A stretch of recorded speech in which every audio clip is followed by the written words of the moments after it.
আসসালামু আলাইকুম ওয়া রাহমাতুল্লাহ।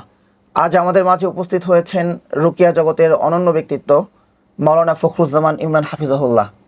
পরপ্রকাশের উম্মাহাতুল মুমিনিন এই সিরিজ এক সিরিজ বই আমরা ইমরান ভাইকে উপহার দিতে চাই। আলহামদুলিল্লাহ, মাশাআল্লাহ, জাযাকাল্লাহ। শুকরান। বইগুলো সম্পর্কে পাঠকদের উদ্দেশ্যে যদি কিছু বলার থাকে।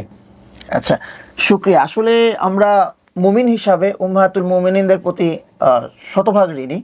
রাসূল সাল্লাল্লাহু আলাইহি ওয়াসাল্লামের সামাজিক জীবন, রাষ্ট্রীয় জীবন এবং ইলমের অনেক কিছু সাহাবাগণের মাধ্যমে আমরা পেয়েছি, কিন্তু রাসূল সাল্লাল্লাহু আলাইহি ওয়াসাল্লামের পারিবারিক জীবন কেমন ছিল ইত্যাদি বিষয়গুলো আসলে আমরা কিন্তু উম্মাহাতুল মুমিনিনদের মাধ্যমেই জানতে পারি। গোটা উম্মাহ তাদের প্রতি ঋণী।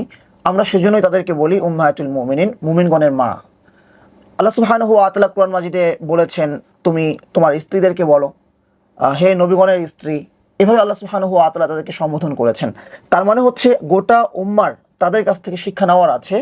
বিশেষ করে আমাদের বোনেরা যারা আছেন, আমাদের মায়েরা যারা আছেন, আসলে একজন ব্যক্তির জীবনই হচ্ছে ভার্চুয়ালি তার সঙ্গে একটা সংস্রব লাভ করা।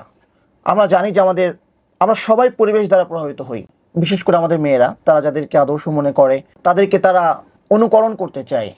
তো আমরা যদি এই বইগুলো তাদের হাতে তুলে দিতে পারি, তাহলে আমাদের উম্মাহাতুল মুমিনিন, মুমিনগণের মা কেমন ছিলেন, রাসূল সাল্লাল্লাহু আলাইহি ওয়াসাল্লামের স্ত্রী কেমন ছিলেন, তাদের পরিবারটা কেমন হতো, তো এটা অনুকরণীয় হবে তাদের জন্য।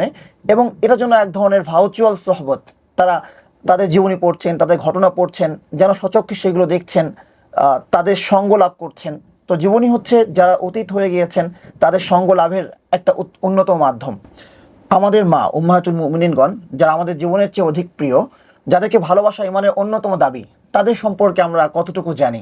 তো রাসূল সাল্লাল্লাহু আলাইহি ওয়াসাল্লামের স্ত্রী যারা ছিলেন, তাদের মধ্যে 6 জন ছিলেন কুরাইশি। তারা হচ্ছেন খাদিজা রাদিয়াল্লাহু তাআলা আনহা, আয়েশা বিনতে আবু বকর রাদিয়াল্লাহু তাআলা আনহা, সাউদা বিনতে জামা রাদিয়াল্লাহু তাআলা আনহা এবং হাফসা বিনতে ওমর রাদিয়াল্লাহু তাআলা আনহা, উম্মে সালমা বিনতে উমাইয়া রাদিয়াল্লাহু তাআলা আনহা এবং আরেকজন হচ্ছেন উম্মে হাবিবা বিনতে আবু সুফিয়ান রাদিয়াল্লাহু তাআলা আনহা। এই 6 জন হচ্ছেন কুরাইশি নারী। হ্যাঁ, আর এর বাইরে আরো 4 জন ছিলেন যারা আরব।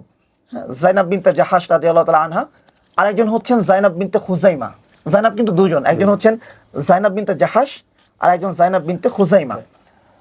জুয়াইদা বিনতে হারিস আর মাইমুনা বিনতে হারিস। বিনতে হারিসও দুইজন, একজন হচ্ছেন জুয়াইদা বিনতে হারিস আর একজন হচ্ছেন মাইমুনা বিনতে হারিস। এই 4 জন হচ্ছেন কুরাইশি না, কিন্তু আরব। এর বাইরে একজন ছিলেন ইহুদি নারী, মানে ইহুদি নেতা হুয়াই বিন আখতাবের মেয়ে, তিনি হচ্ছেন সাফিয়া বিনতে হুয়াই রাদিয়াল্লাহু তাআলা আনহা। আর একজন ছিলেন মিশরি দাসী মারিয়াল কিফতিয়া।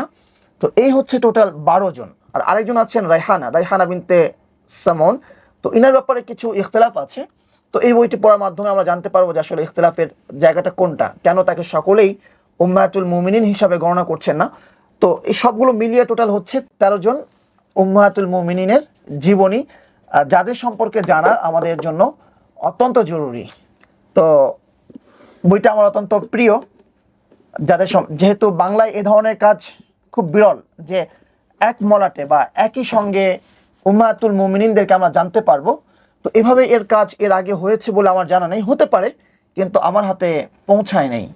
তো এই বইটা খুব ভালো লেগেছে আমার কাছে। আমিও এভাবে একসাথে এভাবে কাজগুলো দেখিনি। শুকরিয়া। মাশাআল্লাহ।